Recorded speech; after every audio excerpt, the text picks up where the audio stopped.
Welcome to Andhra Prabha. నేను మీ కమల్. కిర్లంపూడికి క్యూ కడుతున్నారు టీడీపీ, జనసేన, వైసీపీ నేతలు. కాపు ఓట్లను గంప గుర్తుగా తమ వైపు తిప్పుకునేందుకు తీవ్రంగా ప్రయత్నిస్తారు. అందులో భాగంగానే ముద్రగడ పద్మనాభంను మచ్చిక చేసుకునేందుకు శతవిధాలా ప్రయత్నిస్తారు.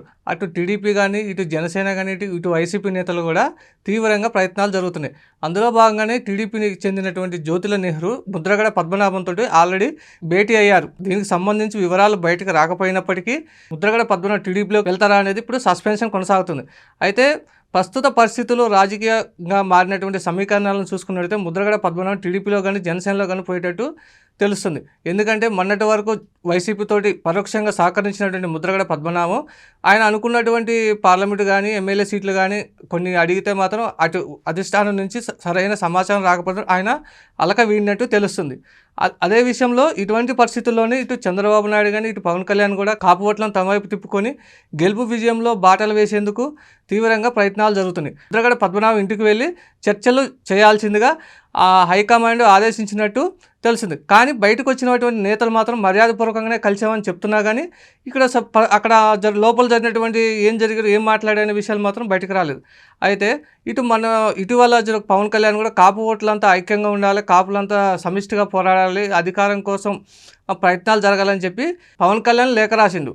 అయితే ఆ లేఖను ముద్రగడ పద్మనాభం ఓకే అని చెప్పేసి స్వాగతిస్తున్నాం, పవన్ కళ్యాణ్కి ఇండైరెక్ట్గా సపోర్ట్ చేసింది.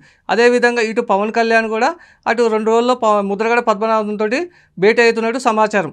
అందుకే ఆ విధంగా అటు చంద్రబాబు నాయుడు కూడా పవన్ కళ్యాణ్ పరోక్షంగా ముద్రగడ పద్మనాభం ఇంటికి వెళ్ళి ఆయనతో మంతనాలు జరిపి మనకు పరోక్షంగా మద్దతు ఇవ్వాలి, ప్రత్యక్షంగా కానీ పరోక్షంగా కానీ ఆయన సపోర్ట్ తీసుకొని కాపుల ఓట్లను చీలకుండా ఇటు టీడీపీకి, జనసేనకి పడేటట్లు చూడాలని చెప్పేసి ఇటు చంద్రబాబు నాయుడు కూడా తీవ్రంగా ప్రయత్నాలు చేసిండు. అయితే అందుకే అదే విధంలో ఇప్పుడు పవన్ కళ్యాణ్ కూడా అక్కడికి ముద్రగడ పద్మనాభంను కలుస్తున్నట్టు సమాచారం. అది ఇవాళ, రేపా, 2 రోజుల అనేది త్వరలో తేలనుంది. అయితే ఇటు ఆ ముద్రగడ పద్మనాభం ఇటు జనసేనలోకి కానీ, ఇటు టీడీపీలోకి కానీ రావడానికి ప్రధాన కారణాలు ఏంటంటే ఆయన ఇటు కాపు రిజర్వేషన్ కోసం చాలా తీవ్రంగా పోరాటం చేసినప్పుడు చంద్రబాబు టీడీపీ హయాంలో ఉన్నప్పుడు కాపు రిజర్వేషన్ కోసం చాలా ఉద్యమాలు చేసినప్పటికీ ఆయన నిర్దాక్షిణ్యంగా చంద్రబాబు నాయుడు అణిచివేసేందుకు ప్రయత్నం చేసింది. అలాంటి సిచ్యువేషన్లో వీళ్ళిద్దరి మధ్య చాలా గ్యాప్ జరిగింది. అందుకని ఆ గ్యాప్ను మళ్ళీ పూడ్చడానికే ఇటు పవన్ కళ్యాణ్ రూపంలో ఇటు కిర్లంపూడికి వెళ్ళి వీళ్ళిద్దరి మధ్యన నేతల మధ్యన చర్చలు జరిపి మనకు అనుకూలంగా మలుచుకునేందుకు తీవ్రంగా ప్రయత్నాలు జరిగాయి. అటు వైసీపీ కూడా ముద్రగడ పద్మనాభం ఇంటికి వెళ్ళి చర్చలు జరిపినప్పటికీ అవి ఆశించిన ఫలితాలు రానట్టు సమాచారం. అందుకే ముద్రగడ కుమారుడు కూడా ఇటు టీడీపీ కానీ, ఇటు జనసేనలో కానీ వెళ్తానికే ఇండైరెక్ట్గా సిగ్నల్స్ ఇచ్చేసిండు. ఏది ఏమైనప్పటికీ ఏపీ రాజకీయాల్లో మాత్రం కాపుల ఓట్లు మాత్రం టీడీపీకి, జనసేనగా పడేటట్లు ఇటు చంద్రబాబు నాయుడు కానీ, ఇటు పవన్ కళ్యాణ్ కానీ తీవ్రంగా ప్రయత్నాలు జరుగుతున్నాయి. ముద్రగడ పద్మనాభం తీసుకునే నిర్ణయంపైనే ప్రధానంగా ఆధారపడింది. అయితే ఈ విషయంపై ఈ 2 రోజుల్లోనే క్లారిటీ రానుంది.